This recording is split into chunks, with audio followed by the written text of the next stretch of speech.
ओम नमो भगवते वासुदेवाय नमः। स्वागत करते हैं आपका हमारे इस यूट्यूब चैनल पर। आप सभी का दिन शुभ रहे। आज हम इस वीडियो में सुनने वाले हैं बृहस्पतिवार की व्रत कथा, जिसे सुनने मात्र से ही भगवान श्री हरि सबकी मनोकामनाओं को सदैव पूर्ण करते हैं। आप सभी भक्तों को हरियाली अमावस्या की हार्दिक शुभकामनाएं। आज हम इस वीडियो को ध्यानपूर्वक सुनेंगे। कथा को बीच में ना छोड़ें, क्योंकि कथा को बीच में छोड़ते हैं तो पूर्ण व्रत का फल प्राप्त नहीं होता। इसीलिए कथा को आप पूरा ही सुने। तो आइए भगवान श्री हरि के चरणों का ध्यान करते हुए सुनते हैं बृहस्पतिवार की व्रत कथा। भारतवर्ष में एक प्रतापी और दानी राजा राज्य किया करता था। वह नित्य गरीबों और ब्राह्मणों की खूब सहायता करता। यह बात तो उसकी रानी को बिल्कुल भी अच्छी नहीं लगती। वह न तो गरीबों को दान देती, न ही भगवान का पूजन करती। और जब राजा गरीबों को दान दिया करते तो वह राजा को सदैव दान देने से मना किया करती। एक दिन राजा शिकार खेलने के लिए वन में गए हुए थे, तो रानी महल में अकेली थी। उसी समय भगवान बृहस्पति देव साधु भेष में राजा के महल में भिक्षा मांगने के लिए आए और भिक्षा मांगी। रानी ने भिक्षा देने से इनकार कर दिया और कहा कि हे साधु महाराज, मैं तो इस दान पुण्य से तंग आ चुकी हूँ। मेरा पति सारा धन लुटाते रहते हैं, अतः मेरी इच्छा है कि हमारा सारा धन नष्ट हो जाए, फिर ना रहेगा बांस, ना बजेगी बांसुरी। साधु ने कहा कि देवी, तुम तो बड़ी विचित्र हो। धन संतान तो सभी चाहते हैं, पुत्र और लक्ष्मी तो पापी के घर में भी होनी चाहिए। यदि तुम्हारे पास अधिक धन है तो भूखों को भोजन दे दो, प्यासों के लिए प्याऊ बनवा दो, मुसाफिरों के लिए धर्मशालाएं खुलवा दो। जो निर्धन अपनी कुंवारी कन्याओं का विवाह नहीं करवा सकते, तुम उनका विवाह ही करवा दो। ऐसे अनेक कार्य हैं जिनके करने से तुम्हारा यश लोक परलोक में फैलेगा। परंतु रानी पर उपदेश का कोई प्रभाव ना पड़ा। वह बोली कि महाराज, आप मुझे ना समझाएं। मैं ऐसा धन नहीं चाहती जो मैं हर जगह बांटती फिरूं। साधु महाराज ने उत्तर दिया कि यदि तुम्हारी ऐसी ही इच्छा है तो तथास्तु। तुम ऐसा करना कि बृहस्पतिवार को घर लीप कर पीली मिट्टी से अपना सिर धोकर स्नान कर लेना, भट्टी चढ़ाकर कपड़े धो लेना। ऐसा करने से आपका सारा धन नष्ट हो जाएगा। इतना कहकर वे साधु महाराज तो वहां से आलोप हो गए। साधु के अनुसार कई बातों को पूरा करते हुए रानी को केवल 3 बृहस्पतिवार ही बीते थे कि उनकी समस्त धन संपत्ति नष्ट हो गई। भोजन के लिए अब राजा का परिवार तो तरसने लग गया। तब एक दिन राजा ने रानी से कहा कि हे रानी, तुम यहीं पर रहो, मैं दूसरे देश को जाता हूँ, क्योंकि यहाँ पर तो मुझे सभी लोग जानते हैं। इसलिए मैं यहाँ पर कोई छोटा कार्य तो कर ही नहीं सकता। ऐसा कहकर राजा तो परदेश को चले गए। वहां वे जंगल से लकड़ियां काट कर लाते, शहर में बेचते। इस तरह वे अपना जीवन यापन करने लगे। इधर राजा के परदेश जाते ही रानी और दासी बहुत दुखी रहने लगे। एक बार जब रानी और दासी को 7 दिन तक बिना भोजन के रहना पड़ा, तो रानी ने अपनी दासी से कहा कि हे दासी, पास के ही नगर में मेरी बहन रहती है, वह बड़ी धनवान है। तू उसके पास जा और कुछ ले आ, ताकि थोड़ी बहुत गुजर बसर हो जाए। दासी रानी की बहन के पास गई। उस दिन गुरुवार का दिन था। रानी की बहन उस समय भगवान बृहस्पति देव की कथा सुन रही थी। दासी ने रानी की बहन को अपनी रानी का संदेश दिया, लेकिन रानी की बड़ी बहन ने कोई उत्तर नहीं दिया। जब दासी को रानी की बहन से कोई उत्तर नहीं मिला तो वह बड़ी दुखी हुई और उसे क्रोध भी आने लगा। दासी ने वापस आकर रानी को सारी बात बता दी। सुनकर रानी ने अपने ही भाग्य को कोसा। उधर रानी की बहन ने सोचा कि मेरी बहन की दासी आई थी, परंतु मैं उससे कुछ बोली नहीं, इससे वह बड़ी ही दुखी हुई होगी। कथा सुनकर और पूजन समाप्त करके वह अपनी बहन के घर पर आई और कहने लगी कि हे बहन, मैं भगवान बृहस्पति देव का व्रत कर रही थी। तुम्हारी दासी मेरे घर पर आई थी, परंतु जब तक कथा होती है तब तक न तो उठते हैं न ही बोलते हैं, इसलिए मैं कुछ नहीं बोली। तुम्हारी दासी क्यों आई थी, तुम मुझसे कहो। रानी बोली कि बहन, मैं तुमसे क्या ही छुपाऊं, हमारे घर में खाने तक को अनाज नहीं। ऐसा कहते कहते रानी की तो आंखें भर आई। उसने दासी समेत पिछले 7 दिनों से भूखे रहने की बात अपनी बहन को विस्तार पूर्वक सुना दी। रानी की बहन बोली कि देखो बहन, भगवान बृहस्पति देव सबकी मनोकामनाओं को सदैव पूर्ण करते हैं। देखो, शायद तुम्हारे घर में भी अनाज रखा हो। पहले तो रानी को विश्वास नहीं हुआ, पर बहन के आग्रह करने पर उसने अपनी दासी को अंदर भेजा तो सचमुच अनाज से भरा हुआ एक घड़ा मिल गया। यह देखकर दासी को बड़ी हैरानी हुई। दासी रानी से कहने लगी कि हे रानी, जब हमको भोजन नहीं मिलता था तब तो हम व्रत किया करते थे, इसीलिए क्यों न इनसे व्रत और कथा की विधि ही पूछ ली जाए ताकि हम भी व्रत कर सकें। तब रानी ने अपनी बहन से भगवान बृहस्पति देव के व्रत के बारे में पूछा। उसकी बहन ने बताया कि बृहस्पतिवार के व्रत में चने की दाल और मुनक्का से भगवान विष्णु का केले की जड़ में पूजन करें तथा दीपक जलाएं, व्रत कथा सुने और पीला भोजन ही करें। इससे भगवान बृहस्पति देव अत्यधिक प्रसन्न होते हैं। व्रत और पूजन विधि बताकर रानी की बहन अपने घर को लौट गई। 7 दिन के बाद जब गुरुवार आया तो रानी और दासी ने भी व्रत रखा। गुड़साल में जाकर चना और गुड़ लेकर आई, फिर उससे केले की जड़ और भगवान विष्णु का पूजन भी किया। अब पीला भोजन कहाँ से लाई, इस बात को लेकर तो दोनों बड़ी ही दुखी हो गए, क्योंकि उन्होंने व्रत रखा था, इसलिए भगवान बृहस्पति देव उनसे अत्यधिक प्रसन्न थे। इसलिए वे एक साधारण व्यक्ति का रूप धारण करके 2 थालों में पीला भोजन लाकर दासी को दे गए। भोजन पाकर दासी बड़ी प्रसन्न हुई और फिर रानी के साथ मिलकर उसने भोजन ग्रहण किया। उसके बाद वे सभी गुरुवार को व्रत करने लगे और पूजन करने लगे। भगवान बृहस्पति देव की कृपा से उनके पास फिर से धन संपत्ति आ गई, परंतु रानी फिर से पहले की तरह ही आलस करने लगी। तब दासी बोली कि देखो रानी, तुम पहले भी इसी प्रकार आलस करती थी, तुम्हें धन रखने में कष्ट भी होता था, इस कारण सभी धन नष्ट हो गया। अब जब भगवान बृहस्पति देव की कृपा से हमें यह धन मिला है तो तुम फिर से आलस करती हो।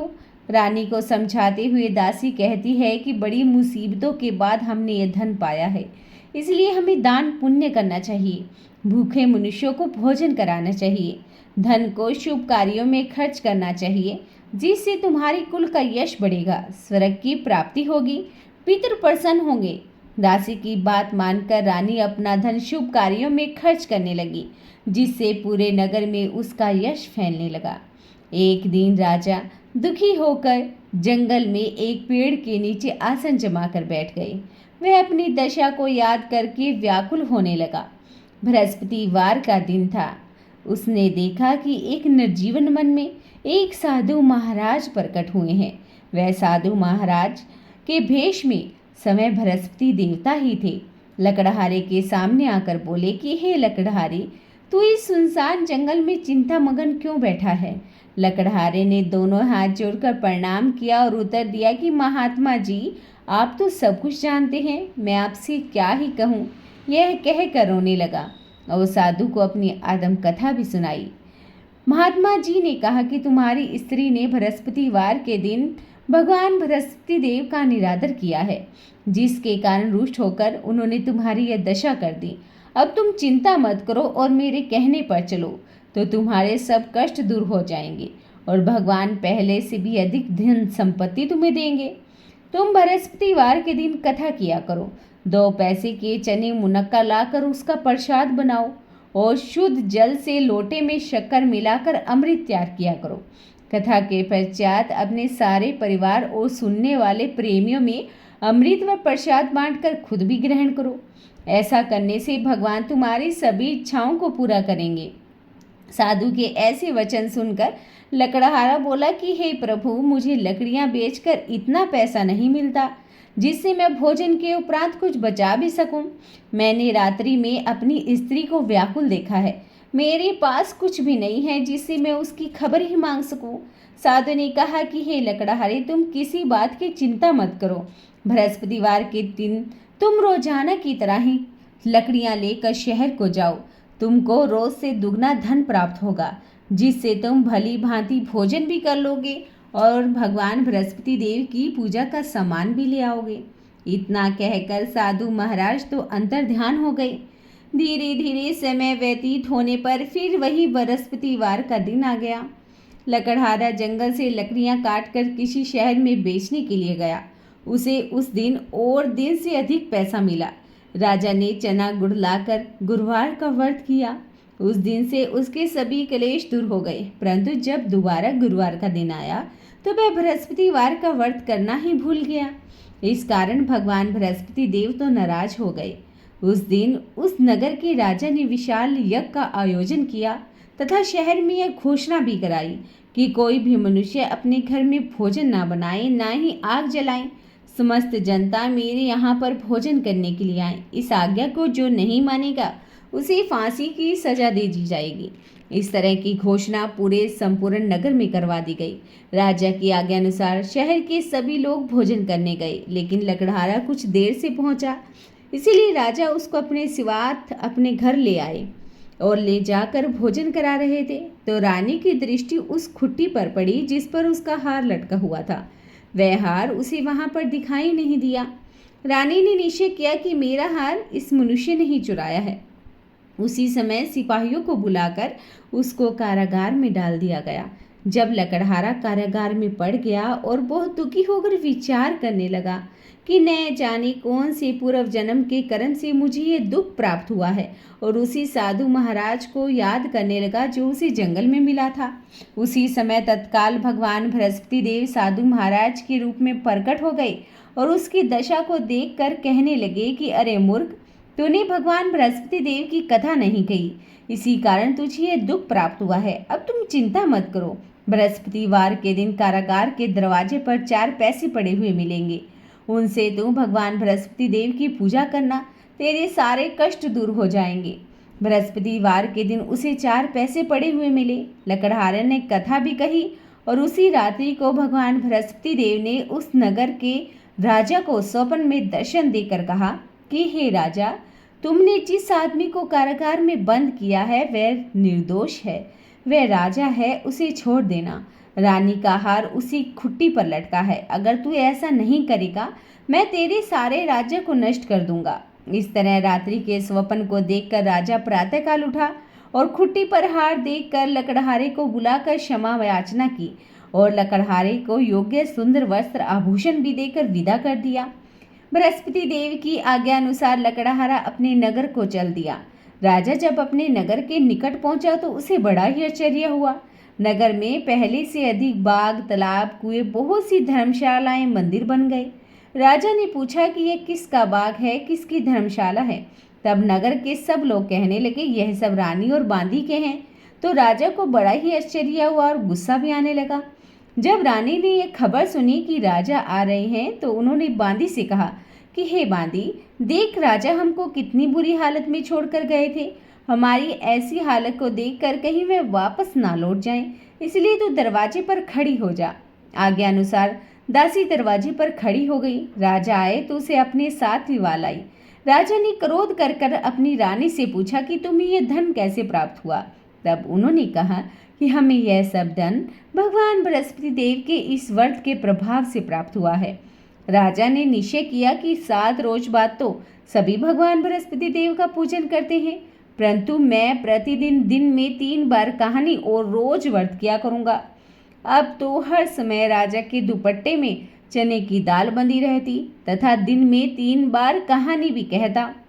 एक रोज राजा ने विचार किया कि चलो अपनी बहन के घर पर हो आए। इस तरह रीछे कर कर राजा घोड़े पर सवार होकर अपनी बहन की यहाँ को चलने लगा। मार्ग में उसने देखा कि कुछ आदमी एक मुर्दे को ले जा रहे थे। उन्हें रोककर राजा कहने लगा कि अरे भाई, मेरी बृहस्पति देव की कथा सुन लो। वे बोले कि लो, हमारा तो आदमी मर गया है, इसको अपनी कथा की पड़ी है। परंतु कुछ आदमी बोले कि अच्छा कहो, हम तुम्हारी कथा भी सुन लेंगे। राजा ने दाल निकाली और जब कथा आदि हुई तो मुर्दा हिलने लग गया, और जब कथा समाप्त हो गई तो राम राम करके मनुष्य उठकर खड़ा हो गया। आगे मार्ग में एक किसान खेत में हल चलाता हुआ मिला। राजा ने उसे देखा और उससे बोला कि अरे भाई, मेरी भगवान बृहस्पति देव की कथा सुन लो। किसान बोला कि जब तक मैं तेरी कथा सुनूंगा तब तक तो मैं 4 हरिया जोत लूँगा। जा अपनी कथा किसी और को सुनाना। इस तरह राजा आगे चलने लगा। राजा के हटते ही बैल पछाड़ खाकर गिर गया और किसान के पेट में जोर से दर्द होने लगा। उस समय उसकी माँ रोटी लेकर आई। उसने जब यह देखा तो उसने अपने बेटे से सभी हाल पूछा। बेटे ने अपनी माँ को सारा हाल बताया तो बुढ़िया दौड़ी दौड़ी उस घुड़सवार के पास गई और उससे बोली कि मैं तेरी कथा भी सुनूंगी, तो अपनी कथा मेरे खेत पर चलकर ही कहना। राजा ने बुढ़िया के खेत पर जाकर कथा कही, जिसके सुनते ही बैल उठकर खड़ा हो गया। किसान के पेट का दर्द भी बंद हो गया। राजा अपनी बहन के घर पहुंच गया। बहन ने भाई की खूब मेहमान नवाजी की। दूसरी रोज प्रातःकाल राजा जगा और वह देखने लगा कि सब लोग भोजन कर रहे हैं। राजा ने अपनी बहन से कहा कि ऐसा कोई मनुष्य है जिसने भोजन नहीं किया हो, जो मेरी बृहस्पतिवार की कथा सुन ले। बहन बोली कि अरे भैया, यह देश ऐसा ही है। यहाँ पर लोग पहले भोजन करते हैं, बाद में अन्य कोई कार्य करते हैं। अगर कोई पड़ोस में हो तो मैं देख आऊं। ऐसा कहकर वह देखने को चली गई, परंतु उसे कोई ऐसा व्यक्ति नहीं मिला जिसने भोजन न किया हो। वह एक कुम्हार के घर पर गई जिसका लड़का बीमार था। उसे मालूम हुआ कि उनके यहाँ पर 3 रोज से किसी ने भोजन नहीं किया। रानी ने अपने भाई की कथा सुनने के लिए कुम्हार से कहा। कुम्हार भी तैयार हो गया। राजा ने जाकर बृहस्पति देव की कथा कही, जिसको सुनकर उसका लड़का बिल्कुल ठीक हो गया।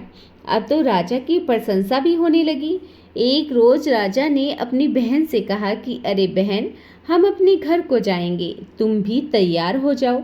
राजा की बहन ने अपनी सास से कहा।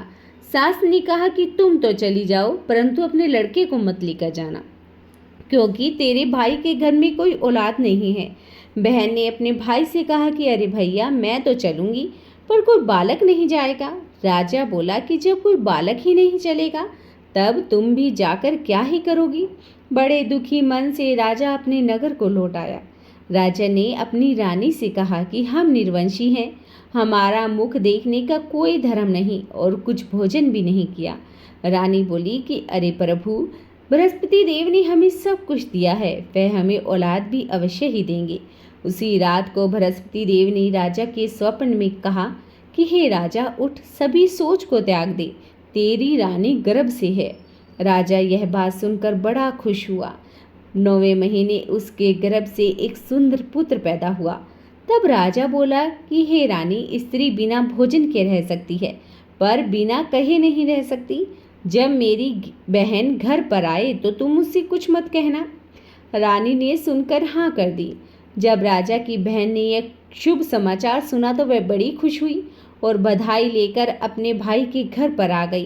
तभी रानी ने कहा कि घोड़ा चढ़कर तो आई नहीं, गधा चढ़ी आई। राजा की बहन बोली कि भाभी, मैं इस प्रकार न कहती तो तुम्हारी औलाद कैसे होती। भगवान बृहस्पति देव ऐसे ही हैं, जिनके मन में जो कामनाएं होती हैं सबको पूर्ण करते हैं। जो सद्भावना पूर्वक भगवान बृहस्पति देव का व्रत करता है, व्रत कथा पढ़ता है अथवा सुनता है, दूसरों को सुनाता है, भगवान बृहस्पति देव उनकी सभी मनोकामनाओं को सदैव पूर्ण करते हैं।